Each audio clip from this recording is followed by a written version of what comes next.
2000 সালে কাহনা প্যার হ্যায় সিনেমায় মুক্তির পর রাতারাতি জনপ্রিয়তার শিখরে পৌঁছে যান বলিউড অভিনেতা ঋত্বিক রোশন। প্রথম সিনেমায় রাতারাতি সুপারস্টার হওয়া ঋত্বিক সেই সময় পেয়েছিলেন বিপুল জনপ্রিয়তা।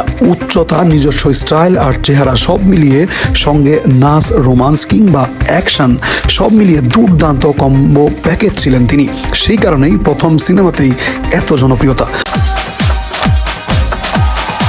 সম্প্রতি জনপ্রিয় ভারতীয় টক শোতে কপিল শর্মার শোতে তিনি নিজেই সেই উন্মাদনার গল্প শেয়ার করেছেন। ঋত্বিক জানান, সুপারহিট সিনেমার মাত্র 1 মাসের মধ্যে তার কাছে প্রায় 30,000 বিয়ের প্রস্তাব এসেছিল। সিনেমার সফলতার পর ভক্তদের ভিড় তার বাড়ির সামনে প্রতিদিনই লেগে থাকতো।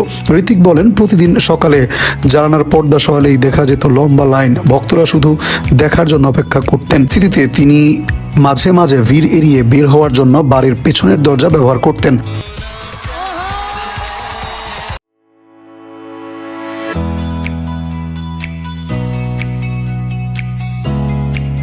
स्टूडेंट हुआ करता था।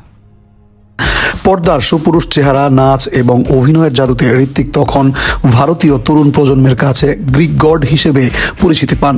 তবে সেই বিপুল জনপ্রিয়তার মাঝেই তিনি তার বাল্যবন্ধু সুজান খানের সঙ্গে প্রণয় বজায় রাখেন। ভক্তদের হৃদয় ভেঙে 2000 সালেই অভিনেতা সঞ্জয় খানের কন্যা সুজানকে বিয়ে করেন তিনি।